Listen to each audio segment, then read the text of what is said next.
Innal hamdalillah nahmaduhu wa nasta'inu wa nastaghfiruh wa na'udzu billahi min syururi anfusina wa min sayyiati a'malina may yahdihillahu fahuwal muhtadi wa may yudlil fala hadiyalah. Asyhadu an la ilaha illallah wahdahu la syarikalah wa asyhadu anna Muhammadan abduhu wa rasuluh, amma ba'du.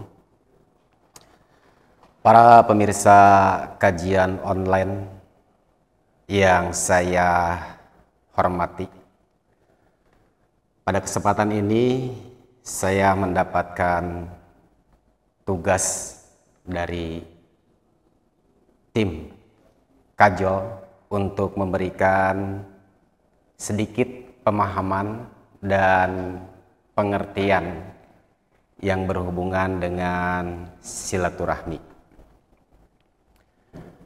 Silaturahmi, atau ada juga yang menyebutnya silaturahim, atau ada juga silaturahim. Sebetulnya ini adalah sebuah kata yang sama, cuma penyebutan saja yang berbeda. Dalam kamus bahasa Indonesia, mungkin ini salah satu miskinnya bahasa Indonesia, salah silaturahmi itu diadopsi atau dipergunakan sebagai salah satu cara untuk mempererat tali persaudaraan. Kadang-kadang saking miskin dan saking dangkalnya pemahaman tentang silaturahmi, reunian ataupun arisan itu pada waktu-waktu tertentu ataupun pada kenyataannya suka disebut silaturahmi juga. Silaturahmi kalau kita pahami secara etimologi atau secara bahasa, ini terbentuk dari dua kalimat yang pertama silatun dan rohimun atau rohmun atau rohem. Silatu itu artinya pengukuhan atau penguatan hubungan, sementara rohim atau rahim itu semakna dengan kasih sayang. Sehingga pada intinya, pada kesempatan yang lain, rohim ini disandingkan dengan rahim yang ada pada seorang ibu atau sosok wanita. Nah, jadi ketika memahami kalimat silaturahim atau silaturahmi itu berat atau dekat sekali pengertiannya dengan ungkapan mengukuhkan atau menguatkan hubungan kekeluargaan, terutama kekeluargaan yang sedarah atau mahram di antara keluarga atau kerabat-kerabat yang berhubungan dengan keluarga. Itulah makna silaturahmi yang sebenarnya. Sehingga Ibnu Hajar al-Asqalani dalam kitabnya Bulughul Maram menyandingkan dan mendekatkan silaturahmi ini dengan babul birri wasillah.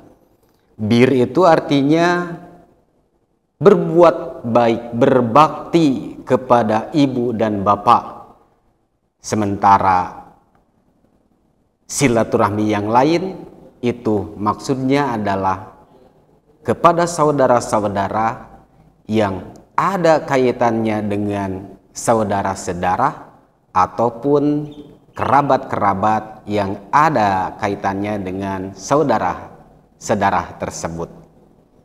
Nah, sehingga pada akhirnya menimbulkan sebuah hukum, dan Rasul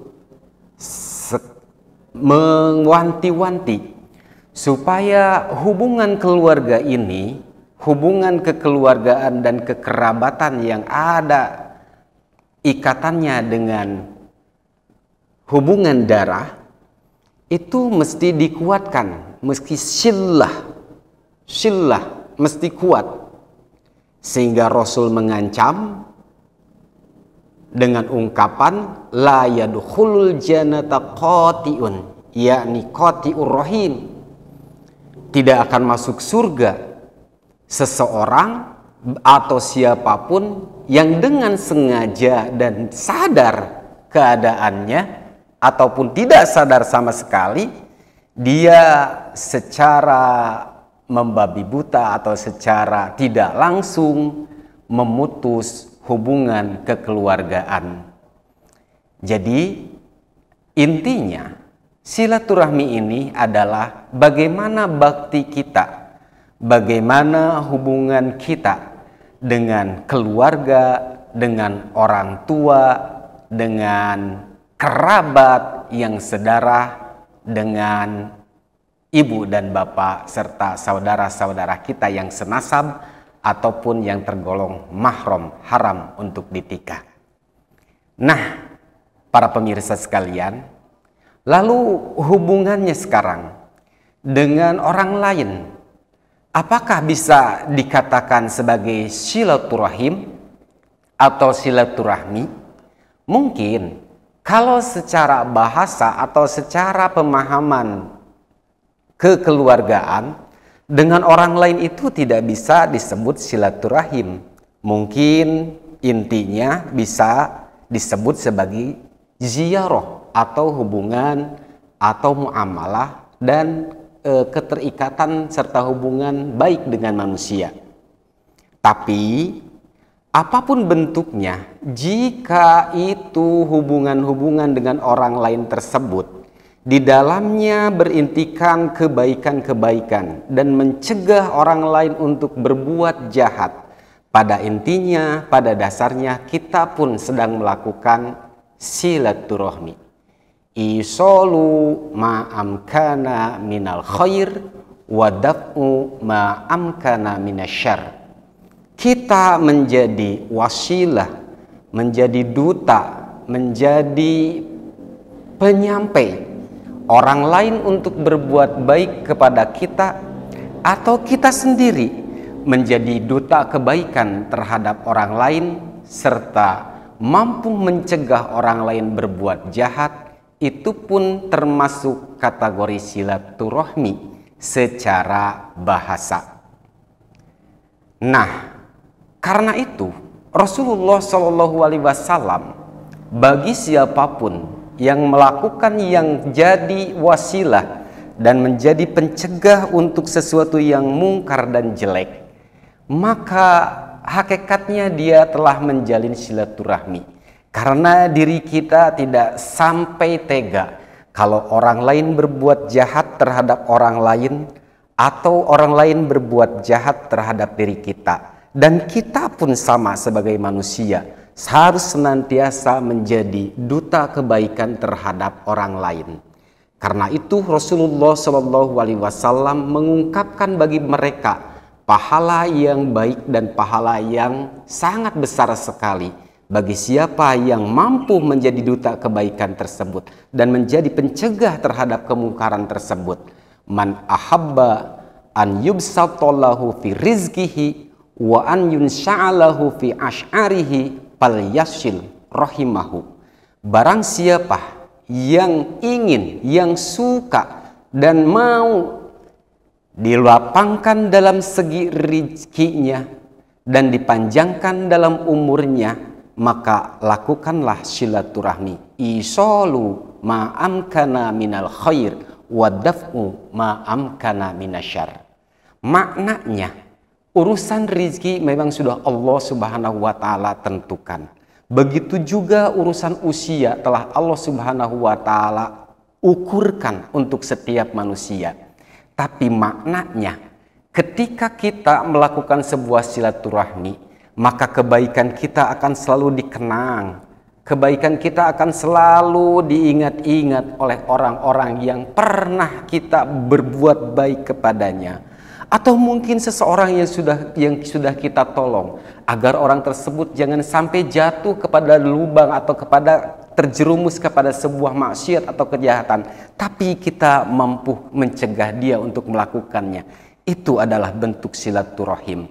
Sehingga urusan rezeki di sini artinya nikmat-nikmat kebaikan-kebaikan yang kita tebar dan kita suburkan terhadap orang lain berupa kasih sayang kita, maka akan menjadi sebuah kenangan, akan menjadi selalu diingat dan menjadi sebuah harta yang sangat berharga sekali, baik untuk diri kita ataupun untuk orang lain. Nah, itulah para pemirsa sekalian, inti dari silaturahmi itu tiada lain.